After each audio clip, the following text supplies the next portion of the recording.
Bonjour tout le monde, aujourd'hui une nouvelle vidéo.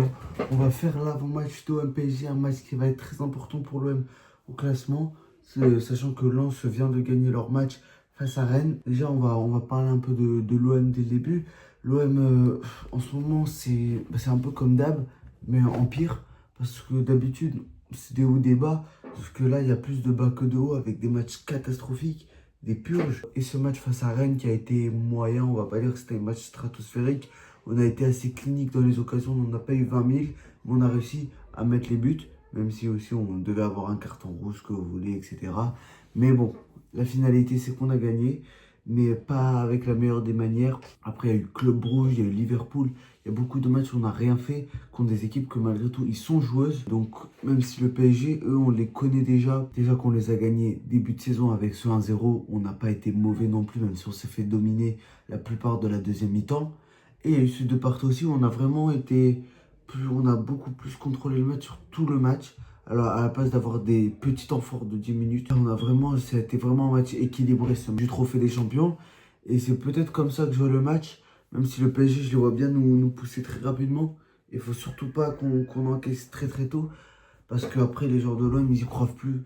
Comme Club Rouge, quand ils y croient plus, c'est la cata, on coule et on peut s'en prendre 5. On peut s'en prendre 5.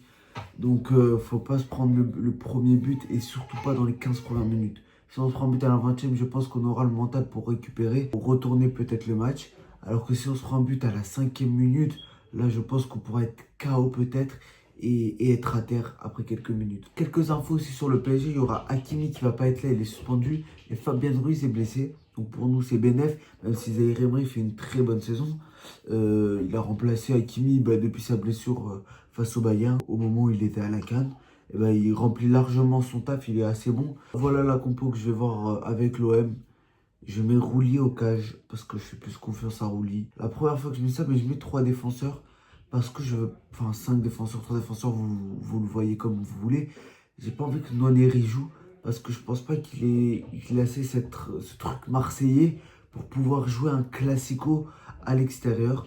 Donc, avec les 3 défenseurs, Medina, Aguerd, Balerdi, Wea Emerson sur les pistons, Timber, Højbjerg au milieu de terrain. Et après le trio d'attaque, on connaît déjà Guéry, Greenwood et Peshao. J'ai pas envie que Nwaneri joue, j'ai peur qu'il ait un problème d'envie et aussi technique parce que le PSG, faudra être très très propre avec eux.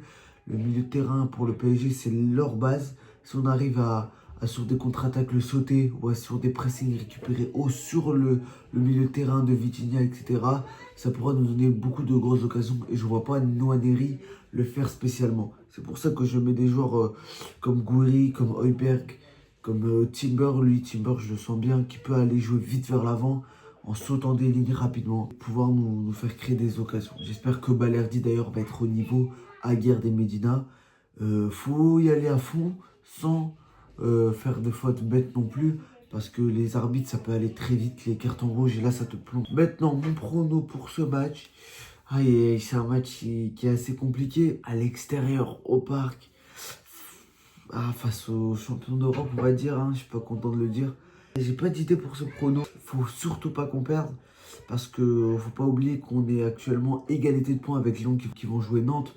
Nantes totalement en crise, donc c'est censé être une formalité pour eux de gagner. Lens, ils ont gagné Rennes. C'est-à-dire que là, on a 10 points de Lens.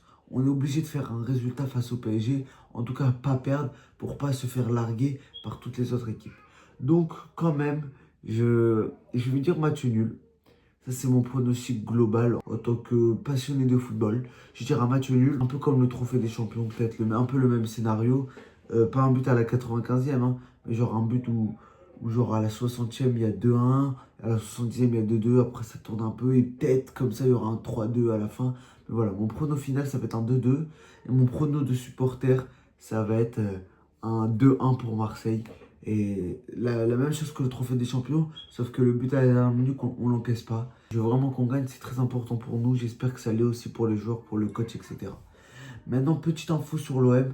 Il y avait Sergio Ramos qui voulait venir à l'OM parce qu'actuellement il est sans club. Il a essayé de jouer pour Séville gratuitement, mais ils n'ont pas assez d'argent pour l'enregistrer. Donc il a voulu essayer avec l'OM, mais ça s'est pas fait. Moi, en vrai, j'aurais peut-être aimé qu'il vienne parce qu'il peut apporter de l'expérience dans des gros matchs, dans des finales, parce que peut-être on va jouer une finale de Coupe de France cette année, et des moments où il te faut ce truc où t'es pas besoin d'être spécialement mieux techniquement, mais surtout que ça soit un déclic mental qui peut aider, parce que techniquement on a des très bons joueurs, mais dans le mental, on l'a vu face au PSG dans le Trophée des Champions, on a vu à l'entame face à Club Rouge, il y a ce petit problème, et lui peut-être ça peut être comme limite un coach adjoint qui parle vraiment et qui est vraiment proche des joueurs et qui se met à leur place pour les aider à évoluer.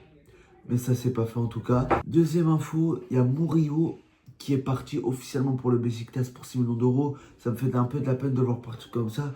J'ai vu plein de Marseillais qui mettaient des commentaires sur des posts, ils sont un peu du même avis que moi.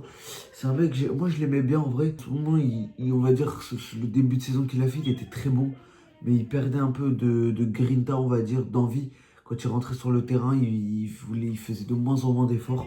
Peut-être dû à son temps de jeu, à cause de son concurrent Wea qui est stratosphérique. Mais en tout cas, il s'est toujours donné à fond, à part les 3 derniers mois, peut-être à Marseille. Et c'est dommage qu'il soit parti comme ça. En tout cas, je lui souhaite le meilleur pour la suite au Beşiktaş. On a quand même réussi à choper 6 millions sur lui alors qu'on l'a acheté à 1 million, 2 millions. Du coup, c'est quand même une plus-value, même à son âge où il a 30 ans. Donc ça fait plaisir. Merci à tous d'avoir vu cette vidéo. N'oubliez pas de liker, de vous abonner. On se retrouve souvent pour le débrief au PSG. Ça va être un gros match, les gars. On vous attend.